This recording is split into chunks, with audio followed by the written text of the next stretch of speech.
नमस्कार दोस्तों, आप सभी को हार्दिक स्वागत है हमारे चैनल भक्ति मार्ग पर। प्रिय भक्तों, महादेव कहते हैं, जो सच्चाई के मार्ग पर चलता है वह भटकता नहीं। जो न दान देता है न भोग करता है, उसका धन स्वतः नष्ट हो जाता है।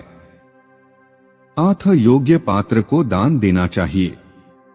जो व्यक्ति हर स्थिति में प्रसन्न और शांत रहना सीख लेता है, वह जीने की कला प्राणी मात्र के लिए कल्याणकारी है। जो व्यक्ति आचरण की पोथी को नहीं पढ़ता, उसके पृष्ठों को नहीं पलटता, वह भला दूसरों का क्या भला कर पाएगा। जो व्यक्ति शत्रु से मित्र होकर मिलता है, वह धूल से धन बना सकता है। जो मनुष्य अपने समीप रहने वालों की तो सहायता नहीं करता, किंतु दूरस्थ की सहायता करता है, उसका दान न होकर दिखावा है। जो आलस्य और कुकर्म से जितना बचता है, वह ईश्वर का उतना ही बड़ा भक्त है। जो टूटे को बनाना, रूठे को मनाना जानता है, वही बुद्धिमान है। जो जैसा सोचता है और करता है, वह वैसा ही बन जाता है। जो अपनी राह बनाता है, वह सफलता के शिखर पर चढ़ता है, पर जो औरों की राह ताकता है, सफलता उसकी मुंह ताकती रहती है।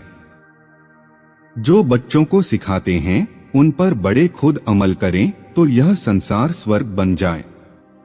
जो प्रेरणा पाप बनकर अपने लिए भयानक हो उठे, उसका परित्याग कर देना ही उचित है। जो क्षमा करता है और बीती बातों को भूल जाता है, उसे ईश्वर पुरस्कार देता है। जो संसार से ग्रसित रहता है, वह बुद्धू तो हो सकता, लेकिन बुद्ध नहीं हो सकता। जो किसी की निंदा स्तुति में ही अपने समय को बर्बाद करता है, वह बेचारा दया का पात्र है, अबोध है। जो मनुष्य मन, वचन और कर्म से गलत कार्यों से बचा रहता है, वह स्वयं भी प्रसन्न रहता है। जो दूसरों को धोखा देना चाहता है, वास्तव में वह अपने आप को ही धोखा देता है। जो बीत गया सो गया, जो आने वाला है वह अज्ञात है, लेकिन वर्तमान तो हमारे हाथ में है। जो तुम दूसरों से चाहते हो, उसे पहले तुम स्वयं करो। जो असत्य को अपनाता है, वह सब कुछ खो बैठता है। जो लोग डरने घबराने में जितनी शक्ति नष्ट करते हैं, उसकी आधी भी यदि प्रस्तुत कठिनाइयों से निपटने का उपाय सोचने के लिए लगाए, तो आधा संकट तो अपने आप ही टल सकता है। जो मन का गुलाम है, वह ईश्वर भक्त नहीं हो सकता। जो ईश्वर भक्त है, उसे मन की गुलामी न स्वीकार हो सकती है, न सहे। जो लोग पाप करते हैं, उन्हें एक न एक विपत्ति सवदा घेरे ही रहती है, किंतु जो पुण्य कर्म किया करते हैं, वे सदा सुखी और प्रसन्न रहते हैं। जो हमारे पास है, वह हमारे उपयोग उपभोग के लिए है, यही असुर भावना है। जो तुम दूसरे से चाहते हो, उसे पहले स्वयं करो। जो हम सोचते हैं सो करते हैं, और जो करते हैं सो भुगतते हैं। जो मन की शक्ति के बादशाह होते हैं, उनके चरणों पर संसार नतमस्तक होता है। जो जैसा सोचता और करता है, वह वैसा ही बन जाता है। जो महापुरुष बनने के लिए प्रयत्नशील हैं, वे धन्य है। जो शत्रु बनाने से भय खाता है, उसे कभी सच्चे मित्र नहीं मिलेंगे। जो समय को नष्ट करता है, समय भी उसे नष्ट कर देता है। समय का हनन करने वाले व्यक्ति का चित्त सदा उद्विग्न रहता है, और वह असहाय तथा भ्रमित होकर यूं ही भटकता रहता है। प्रतिपल का उपयोग करने वाले कभी भी पराजित नहीं हो सकते। समय का हर क्षण का उपयोग मनुष्य को विलक्षण और अद्भुत बना देता है।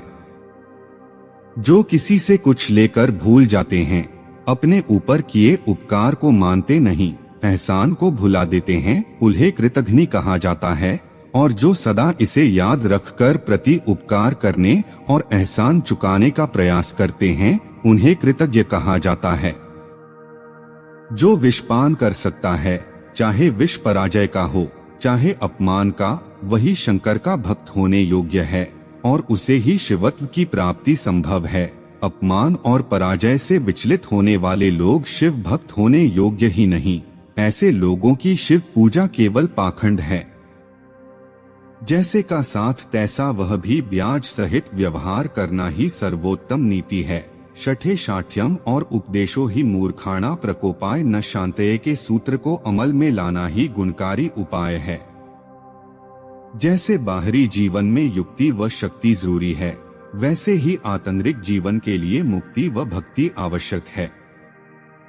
जैसे प्रकृति का हर कारण उपयोगी है, ऐसे ही हमें अपने जीवन के हर क्षण को परहित में लगाकर स्वयं और सभी के लिए उपयोगी बनाना चाहिए। जैसे एक अच्छा गीत तभी संभव है जब संगीत व शब्द लयबद्ध हों, वैसे ही अच्छे नेतृत्व के लिए जरूरी है कि आपकी करनी एवं कथनी में अंतर न हो।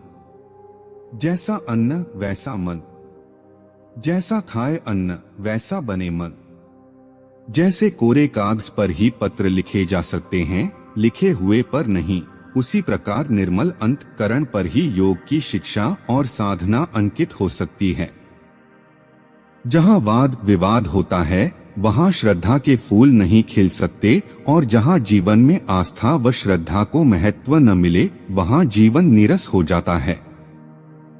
जहाँ भी हो, जैसे भी हो, कर्मशील रहो, भाग्य अवश्य बदलेगा। आत्म मनुष्य को कर्मवादी होना चाहिए, भाग्यवादी नहीं। जहाँ सत्य होता है, वहाँ लोगों की भीड़ नहीं हुआ करती, क्योंकि सत्य जहर होता है और जहर को कोई पीनाया लेना नहीं चाहता है। इसलिए आजकल हर जगह मेला लगा रहता है।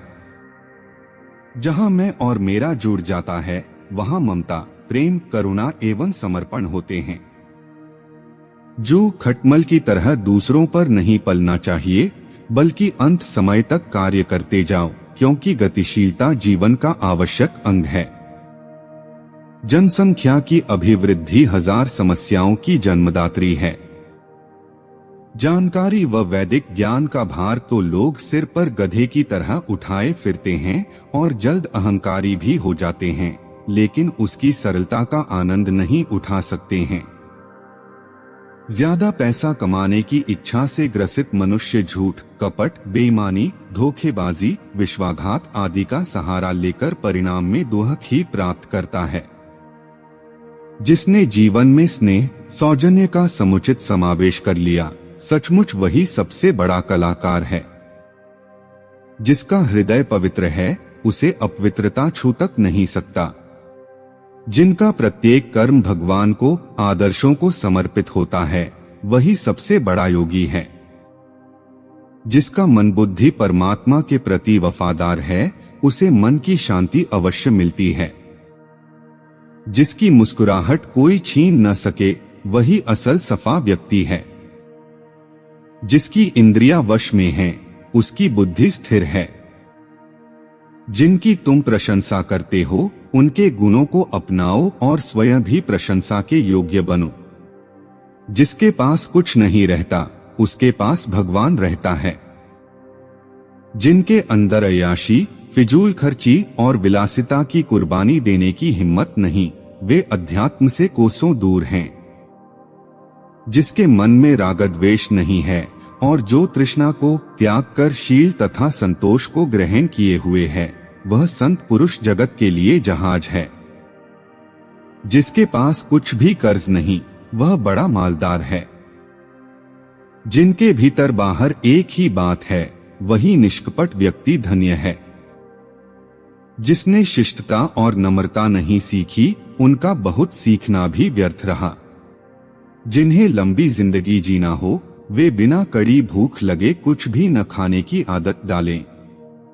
जिज्ञासा के बिना ज्ञान नहीं होता। जो भौतिक महत्वाकांक्षियों की बेतरह कटौती करते हुए समय की पुकार पूरी करने के लिए बढ़े-चढ़े अनुदान प्रस्तुत करते और जिसमें महान परंपरा छोड़ जाने की ललक उफनती रहे, यही है प्रज्ञापुत्र शब्द का अर्थ। ज़माना तब बदलेगा जब हम स्वयं बदलेंगे। जागृत आत्माएं कभी चुप बैठी ही नहीं रह सकती। उनके अर्जित संस्कार व सत्साहस युग की पुकार सुनकर उन्हें आगे बढ़ने व अवतार के प्रयोजनों हेतु क्रियाशील होने को बाध्य कर देते हैं। जागृत आत्माएं कभी अवसर नहीं चूकती।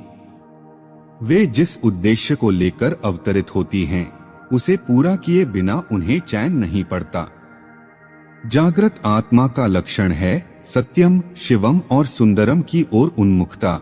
जीभ पर काबू रखो, स्वाद के लिए नहीं, स्वास्थ्य के लिए खाओ।